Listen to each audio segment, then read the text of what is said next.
some of it wasn't efficient. Like I stumbled and made mistakes, right? Because this is not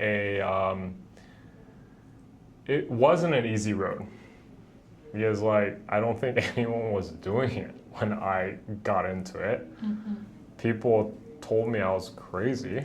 They're like, "What are you doing?" So, but again, I don't regret it. You only live once, and I think sometimes that number one, it has to make financial sense.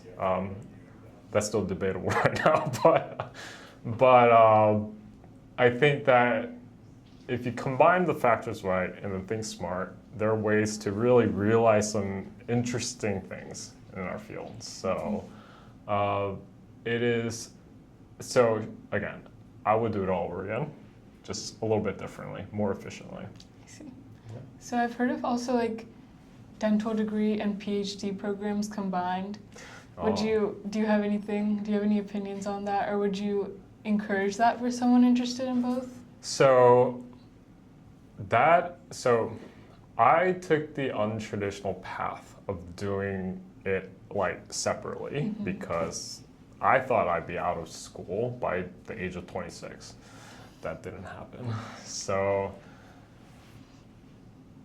the thing is, I think if it depends is how I was framing it. I think you have to go to the right and like DDS PhD program to like if there's a lab, you have to understand what labs are at the dental schools, like that. Do they do the research work that you're interested in? If they do, I think that's a fantastic way to get into it. But for me at the time, I didn't really find any opportunity to do, like, I didn't find a lab that did bioprinting at the time. So I was like I have to do it this weird way. And so I pursued it. Took the GRE when I was in residency. I mean, who does that? But I did. And fortunately got into the Maryland program and they actually had a bioprinting lab. So I was able to play with all these fancy printers. Yeah. So, but I think if there are labs that of interest to you, it's very like you should consider it. Mm-hmm. That's amazing. What is like one kind of challenge you came through? Challenge. Throughout, yeah. So many. Yeah. Where do I start? When you take the road less traveled, I think there's going to be a lot of people that question your path.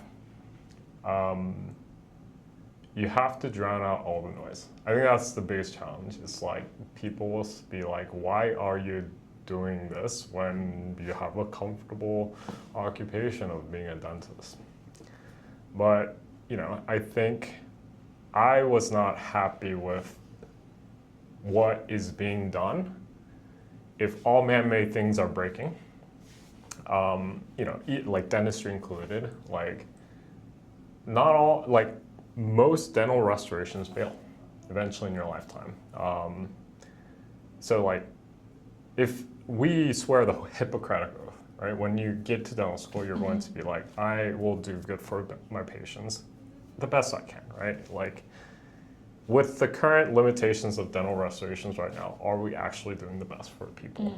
And if you really go back to that oath, it's like, we as a field, for me, I assess that we can do more, we can do better. And for me, like I always fell back on that. It's like I saw an article back in 2012 about bioprinting 4 centimeter length hard tissue. Why can't we do it in our field? Yeah. Now, are there challenges after going through all the education? Absolutely. Like there's so much challenge in our field. But it's like, just because it's challenging doesn't mean that we shouldn't try to challenge conventions and do it differently. Like whether we fail or not. I think like one of my favorite quotes is like, shoot for the moon, but if you don't reach it, you're amongst the stars. And I think I do live by that. It's kind of like failing upwards. Yeah. But you know, it's just, I think if you, in this economy, this is how the world's working, like you have to be financially smart. I do recommend that. Like you have to be understanding of, you know, like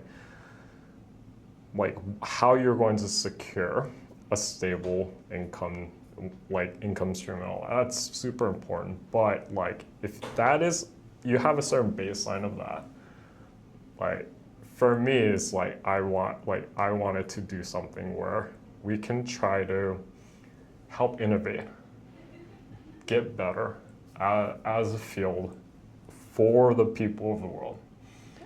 And that's why we're here, right? So, yeah.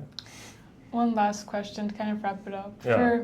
What is like one piece of advice you'd give to like someone like me who's in high school or someone in undergrad who wants to go to dental school and into the field? You're further along than me. You're here today, so talking to me. Exposure, talk to people, get the experiences, like have an open mind. There's no one way to do it. The thing is, you can't be completely maverick and just go like do whatever you want. Okay, so, but I think that if you have a dream, you have a vision of how you want to take your career. Sometimes like it will never be a straight path. But if that dream of yours is like very near and dear to your heart, right? So if you wanted to do like this, become this dentist scientist, it's like there will be times when what you thought would happen won't happen. So you have to sometimes take the long way around. I see. So but always maintain that conviction that you can do it, because I've gotten to this point, you know, I've failed a lot. I've messed up a lot. I've burdened a lot of people, still do. But